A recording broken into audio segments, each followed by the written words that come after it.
Yeah, I'm not gonna be able to film myself on this.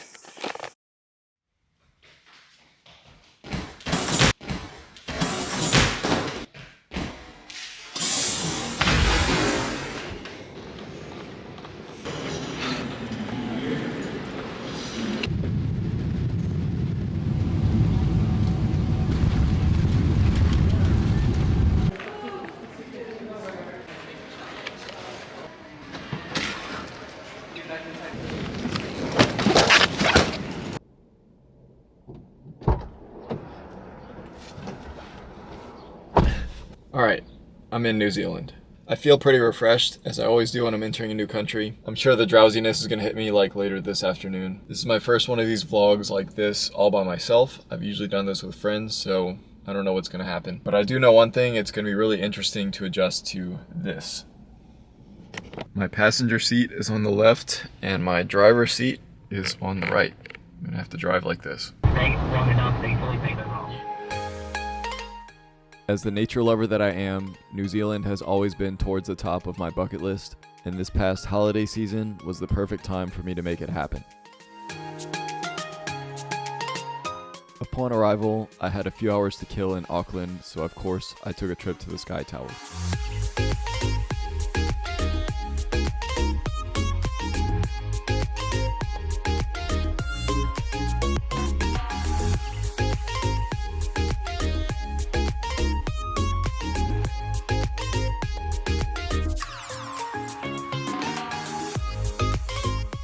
Then I started making my way down south towards a city called Rotorua, but I did stop at a nearby park to get a little bit of drone footage.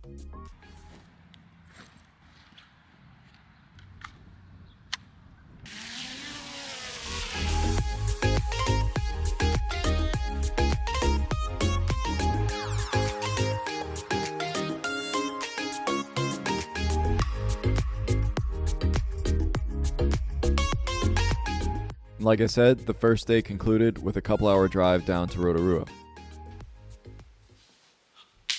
I've only been here one day, but I'm exhausted. But thankfully the time difference is so far off that it's almost a full 360 back to normal. It's gonna be a great trip. The second day came with one of the highlights of the trip. I had booked a reservation at Mountain Bike Rotorua. I had never done mountain biking, but this redwood forest is apparently the place to do it.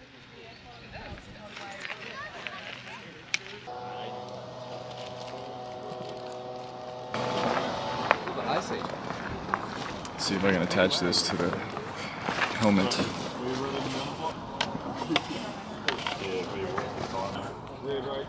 It's definitely a really good spot to put this because this is too wide to fit anywhere on this helmet. So we'll try to figure something out here. Alright, I'm just gonna stick it onto the front here and hope for the best.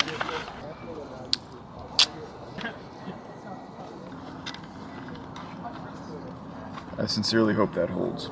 I mean, you can see my preview here and it looks like I'll get a decent shot. Let's do this. So like skiing, this mountain bike park has different trails of differing levels of expertise. Obviously, having never really mountain biked before, I had to stick to the easy trails, the first and second level. Let's do this.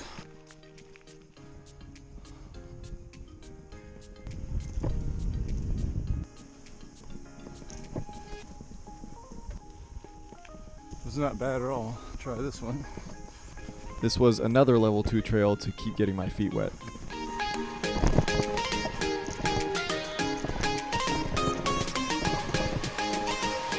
Get some excitement in your life, jeez.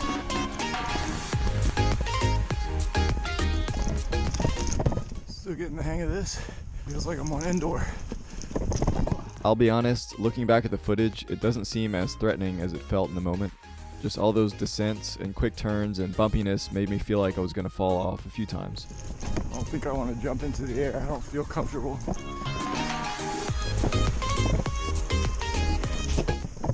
Nice. My phone's gone though.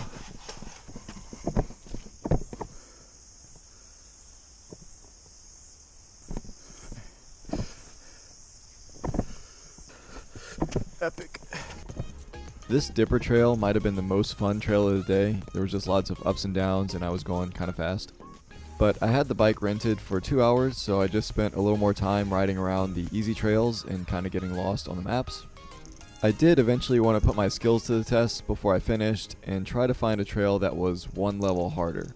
Well, it's time to put all my skills that I've learned to the test. See if I can handle a grade 3 trail. It only says intermediate, but I think this feeds into a larger trail that will take me back to the beginning, and that might be harder.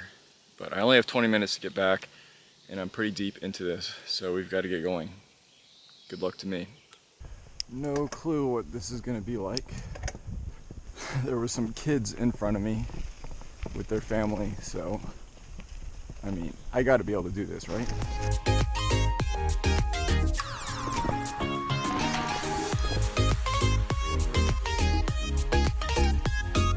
And honestly, this trail didn't seem super different to the level 2 trails that I had tried. Not really much more steep or bumpy or anything, just maybe a little bit harder to navigate. Speaking of, my directional skills are the worst, so it was really hard for me to figure out exactly where I was going. Really don't know where I'm going, just following the vibes. I finally found the outlet and started making my way back, but of course getting past a couple of times in embarrassment. Sorry. I finally got back to the base about 20 minutes after my due time, but that's the allowance they give you to not overcharge you, so I was good. That was fun. I guess I survived. I didn't do anything crazy difficult in that level 3, or those 2 level 3 trails that I did were partial and I was going slow and I just got past, but still fun. Hopefully I got some good stuff that you saw on the GoPro, but there's some other cool stuff to see around in this area, so I'm gonna get to that. I then spent the rest of the day exploring around Rotorua, which is known for its geothermal activity. I headed into Te Puia, which is a geothermal park where I did a little bit of a tour and got to see around.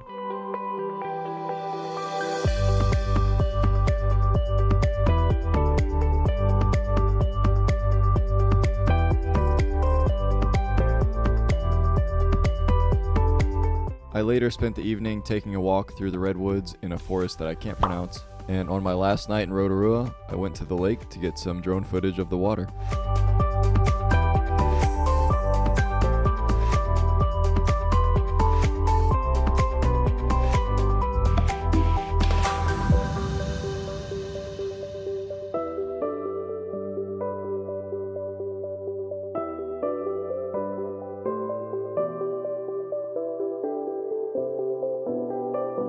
The next day, before departing Rotorua, I stopped at one more attraction, maybe the biggest one in the city. It's another geothermal area called Waiotapu. Lots of pretty colors and cool nature stuff to see.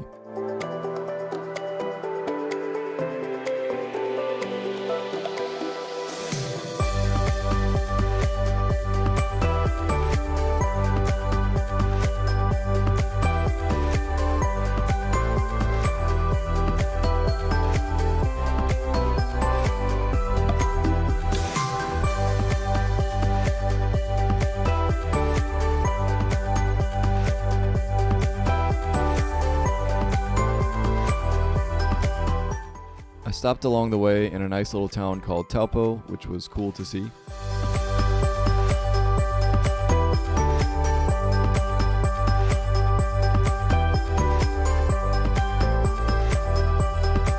But eventually I drove down to a city called Tarangi. I was going to station there for a very special reason the next day.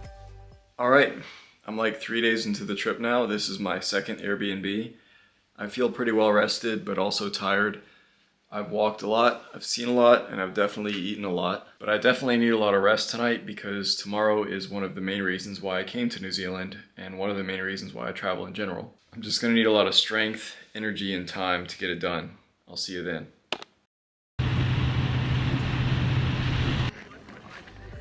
This is the Tongariro Alpine Crossing. It's considered to be one of the greatest day hikes in the world. It's about 12.6 miles or 20 kilometers and it takes pretty much all day to hike. I parked near the finish line and took a shuttle to the beginning because this is not an out and back hike, it's a one-way. It's not super strenuous most of the time, it's just really long. But this is just what I love to do when I travel, is just walking endlessly and seeing the nature that the country has to offer. The midway point at the top also offers some pretty sick views as a reward.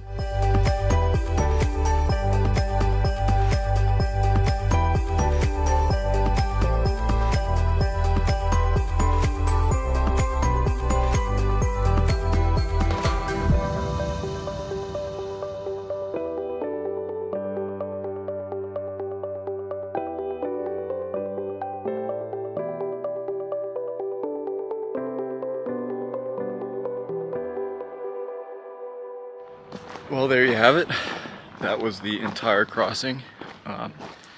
Finished it in about 5.5 hours. Wasn't the hardest hike or the longest hike that I've ever done, but it always feels good to accomplish something like this and be able to put it behind you. My legs are killing me and my feet are definitely blistered. I can feel it. I'm definitely gonna dial back the nature stuff that I do in the next couple of days for sure. But that was fun. On to the next thing.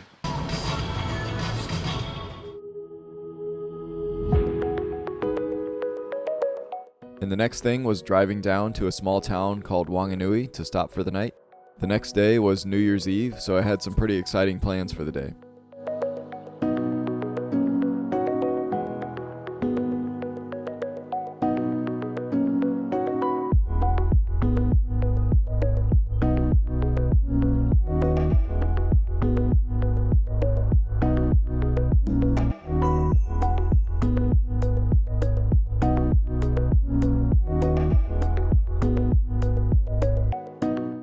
I was driving down to the nation's capital, Wellington, to spend the new year.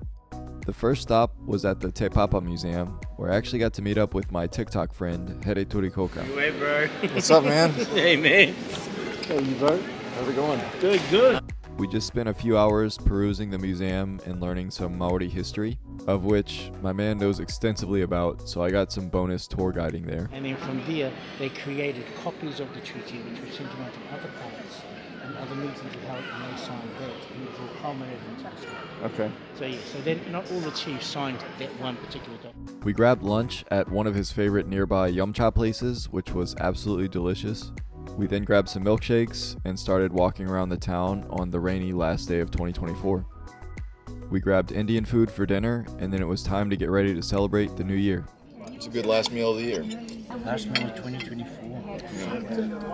I can't get how fast she's gone. It's been a fast one. I also tried my first pavlova and loved it. We continued walking and checked out some of the government buildings. We then joined the festivities on the waterfront, which included some food trucks and then some live music shows.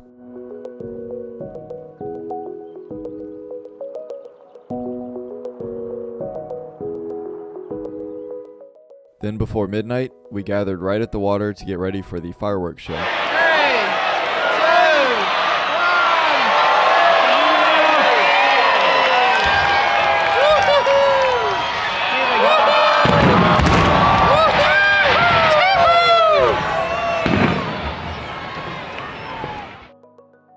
To be transparent for a moment, I hadn't stayed up to catch New Year's at midnight for like 5 years at this point. I just really hadn't felt a good reason to, but I'm really grateful that this trip kind of reinvigorated me. It gave me a reason to be more grateful and appreciate things more and live in the moment.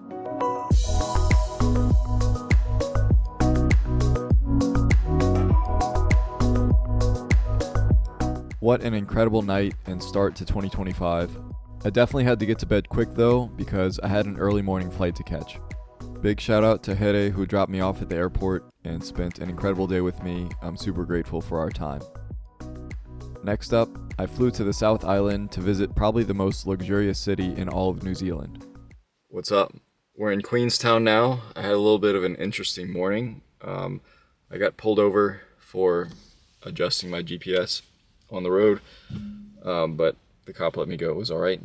And then I just had some wild goose chase stuff to handle at the airport, getting all of my bags the right amount of weight. Jetstar is a very strict airline, I've learned. But the important thing is everything is out of the way, and I'm ready to get the second half of this trip going. Now, Queenstown is far too expensive for someone like me to stay in, but I could at least spend the day there and see what it has to offer. I did stop at Ferg Burger, which is their famous burger restaurant, just to try it. It was pretty good, but I don't know if it was worth the 30-minute wait in line.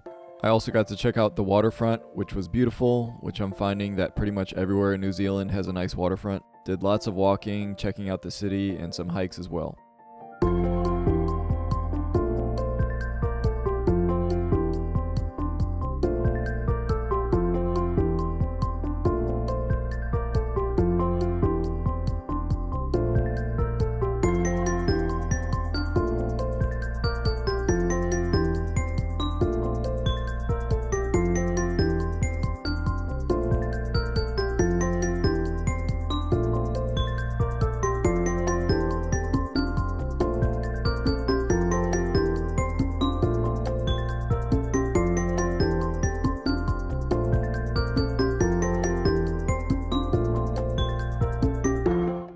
before I knew it, it was time to get out of expensive land and drive down to a town called Gore. And I know I keep saying this, but the next day I had one of the biggest highlights of the trip planned.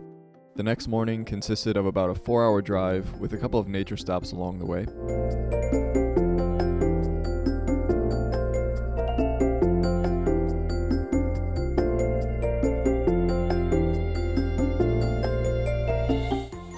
Check out this bridge on one of the hikes. It kind of reminds me of the Shrek scene of the bridge over lava.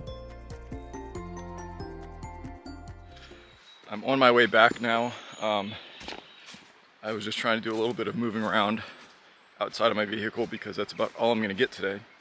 Lots of driving on this half of the trip, which I'm not mad about at all. Beautiful views down here. But speaking of vehicles, I'm about to get to what a lot of people consider the #1 reason to come to New Zealand. And that is a fjord called Milford Sound, one of the most famous nature attractions in the country. I had booked a 2-hour cruise just to ride through it and see what it looks like. I started in the back of the cabin where my view was kind of obstructed by the window. Eventually when we got going, I made my way to where I had a view from the outside where I got some better pictures and videos.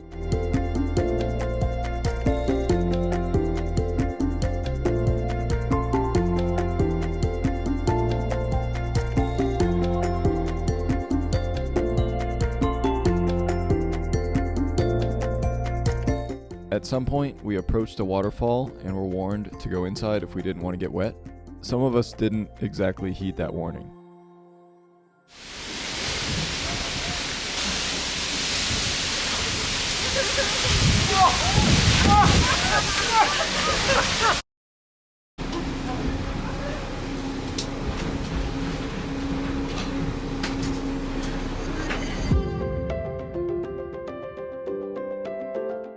This was a truly breathtaking experience in every sense of the word. No video or picture can do it justice, as I'm sure you can imagine. But with that under my belt, I had a few days left of the trip, and I just stopped in a town called Te Anau for the night before driving again.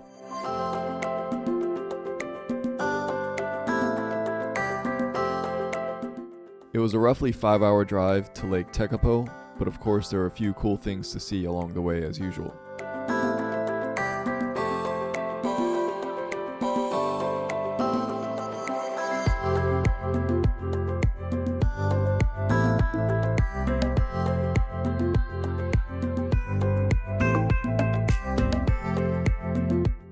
I learned that Lake Tekapo is globally known for its stargazing. They're really good at minimizing their light pollution. They have, I think, the world's largest sky reserve where you can book reservations and do stargazing to the max. I just decided not to do it. The weather was not really great that day. It was super cloudy and then it started raining. But nonetheless, the lake and the surrounding city were just beautiful.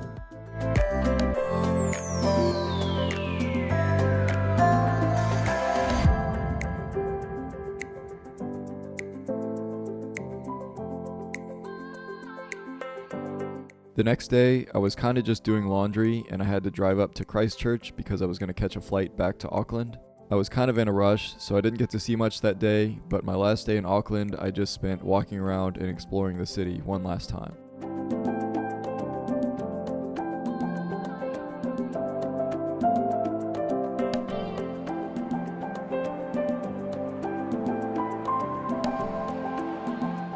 So there you have it. My 10-day experience in New Zealand. It was everything I hoped for and more. Trips for me are all about seeing nature and God's creation, and New Zealand is packed with it. Part of me wishes this wasn't a solo trip because this would have been fun with a friend or two, but I do love being alone and traveling solo, as weird as that sounds. It's just a freeing feeling to be on your own schedule and not feeling like you have to live up to anyone's expectations but your own. I feel like I learn something new each time I leave the country. New Zealand is full of incredibly kind people, and they know how to take life and enjoy each and every moment. Between all the steps taken, driving on the other side of the road, and meeting a friend from across the world, I'll think back fondly on all these moments, and I hope this video can help to immortalize it. And if you watched this whole thing, I really appreciate it and hope you enjoyed it. So thank you to the Kiwi people and to these beautiful islands for having me, and to God for allowing me another opportunity. I'll see y'all on the next trip.